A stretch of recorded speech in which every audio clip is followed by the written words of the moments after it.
Y continuamos hasta ahora 9:23 de la mañana, tiempo para hablar de la situación de uno de los grandes asuntos claves en Europa en materia energética. Jorge Morales de Labra, director general de Próxima Energía. Muy buenos días. Buenos días. Bueno, nos preparamos para despedir 2024, llega 2025 y en Europa seguimos en medio de la discusión sobre el debate, las diferencias en cuanto a la energía nuclear, en un momento en el que lo que está claro es que se necesita y cada vez más energía, mirando al desarrollo de esa inteligencia artificial, de esa máxima desarrollo tecnológico. ¿Cuál es la fotografía ahora mismo? ¿Cómo es la situación energética en Europa? Permíteme que matice. Creo que Europa lo que necesita es más electricidad, no más energía. Me explico. La mayor parte de energía que consumimos en Europa es todavía de origen fósil y esa energía de origen fósil se pierde sustancialmente, ¿no? Entonces tenemos un doble reto. Tenemos el reto de efectivamente seguir creciendo económicamente, eso necesita más energía, pero también de desperdiciar menos energía. De ahí que todos los esfuerzos se estén centrando en el vector eléctrico, la electricidad. De ahí los coches eléctricos y de ahí la climatización eléctrica, etcétera, ¿no? Porque lo que se trata es de perder mucha menos energía, ¿eh? O sea, quiero decir, sí a una mayor electrificación. Ahí, bueno, pues algunos países están apostando claramente por la nuclear, pocos, otros no, como es el caso de España o es el caso de Alemania, claramente. Y en todo caso se está apostando por las renovables, ¿no? Que ya sabemos que es la gran apuesta europea desde hace muchos años para esto de la electricidad. Ya digo, más electricidad sí, más energía no. Y en ese escenario se necesita más electricidad, como decías, pero la discusión ahora mismo radica además con posiciones muy encontradas, viendo a las distintas capitales europeas en materia de nucleares, la serie, bueno, que además ha pasado a ser considerada una renovable, como decías, esa lectura clave para Europa.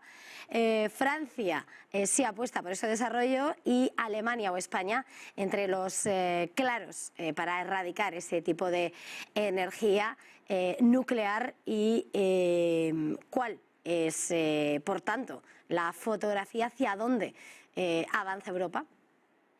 Bueno, lo que ha hecho la Comisión Europea no es exactamente que la energía nuclear sea renovable. Lo que sí que ha hecho, esto es lo que les interesa decir a los pronucleares, ¿no? a la gente que defiende esta tecnología, ¿no? Exactamente lo que ha dicho es que deja en manos de cada país elegir si quiere o no contar con energía nuclear y que además ha incluido la energía nuclear en lo que llamamos la taxonomía, ¿no? Es decir, la ha tratado fiscalmente de forma favorable, porque de no haberlo hecho le habría dado la puntilla. O sea, quiero decir, nadie habría podido financiar una central nuclear. Bueno, ¿qué es lo que está pasando y por qué algunos países sí y otros no? Bueno, pues yo creo que en realidad es sencillo, ¿no? El gran país que está apostando por la energía nuclear, no de ahora, de hace 40 años en Europa, es Francia. Sabemos que más del 60% de su energía, en su día más del 80%, ahora cada vez menos, pero bueno, y sigue siendo una parte muy importante de su energía eléctrica, es de origen nuclear, ¿no? Claro, el país galo lo que ocurre es que tiene una enorme industria nuclear asociada, que además se dedica a exportar, entre otros países, a España durante mucho tiempo, ¿vale?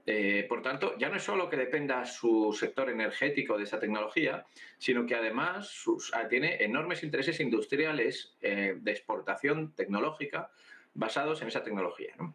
Claro, el resto de países no están en la misma situación, ¿no? Y el problema que tiene la energía nuclear en este momento en Europa es muy sencillo, que es que económicamente no es rentable. Entonces, solamente lo es cuando hay una apuesta decidida por parte del país. Y esto de una apuesta decidida por parte del país lo que quiere decir es subvención.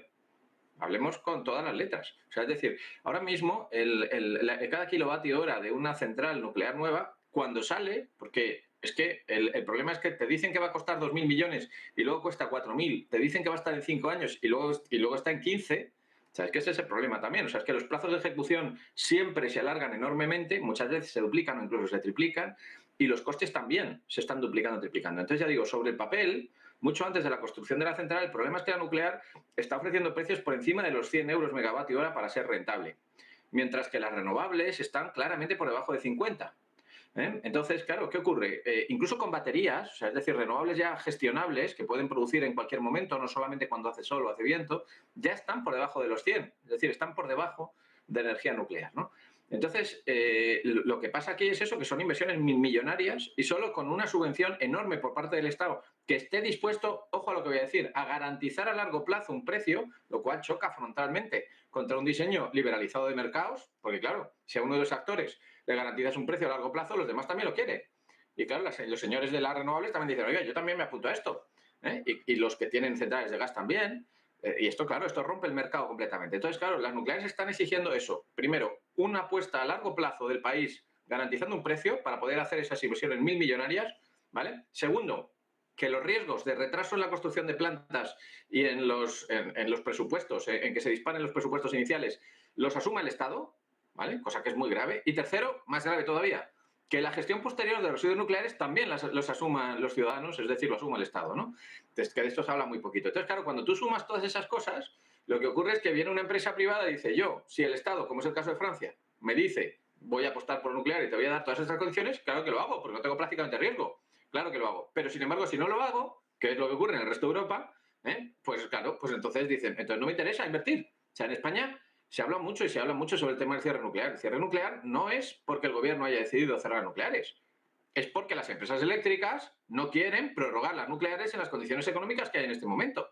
Porque lo que quieren es que solamente la quieren prorrogar si se les garantiza el coste de gestión de residuos a largo plazo, que lo vamos a asumir entre todos, que se va a socializar. Si no, ellos no. Es decir, solamente quieren el beneficio de la central, pero no quieren en ningún caso asumir los costes de la central. Y claro, esto, pues lógicamente, y mucho más en un mercado libre, como digo, como es eléctrico ya desde hace más de 20 años, pues es inviable.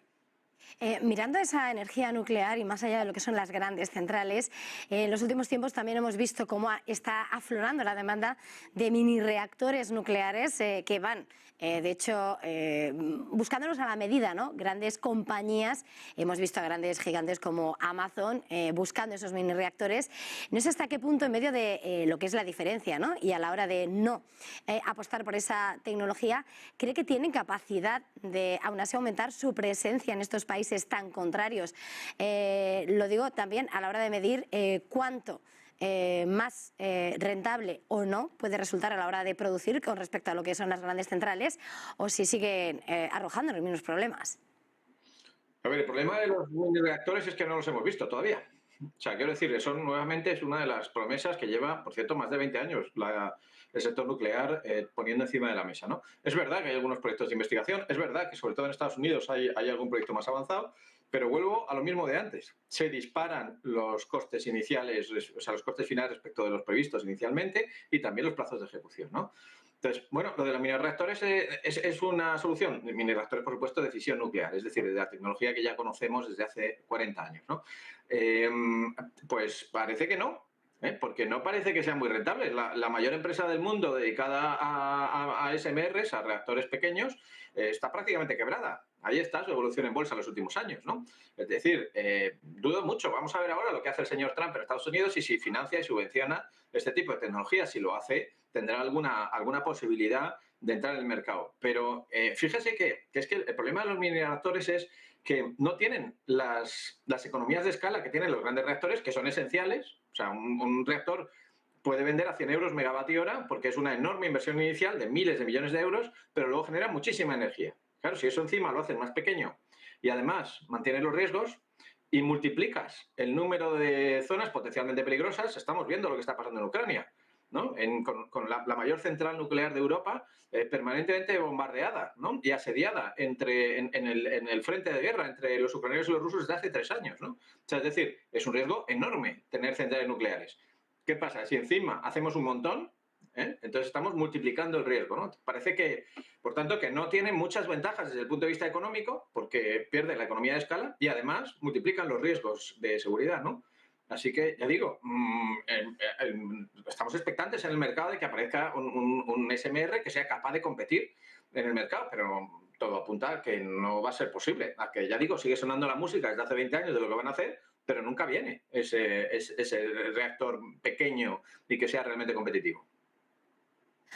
Pues muchísimas gracias por este análisis exhaustivo de la realidad de esa energía nuclear. Muchísimas gracias y más en estas jornadas de Navidad. Jorge Morales de Labra, director general de Próxima Energía. Feliz jornada, feliz Navidad. Igualmente, feliz Navidad a todos.